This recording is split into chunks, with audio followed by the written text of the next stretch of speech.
திருக்குறள். அழுக்காராமை. அழுக்காறு என ஒரு பாவி திருச்செற்று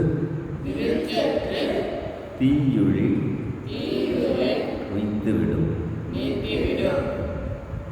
ஒருவனிடத்தில் பொறாமை குணம் இருந்தால் அந்த பொறாமை இப்பிறப்பில் அவனிடம் உள்ள செல்வத்தை எல்லாம் அழிப்பது மட்டுமல்லாமல் மறுபிறப்பிலும்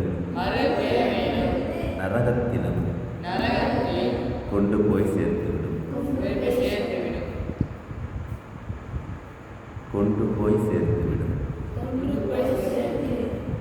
அவ்விய நெஞ்சத்தான்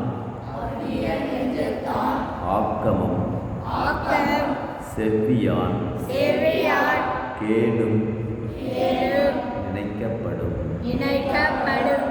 இந்த உலகில் பொறாமை குணமுடைய சிலர் நன்றாக வாழ்வதும் நல்லவர்கள் கஷ்டப்படுவதும் முன்வினை பயனோ என்று நினைத்து பார்க்க வேண்டும்.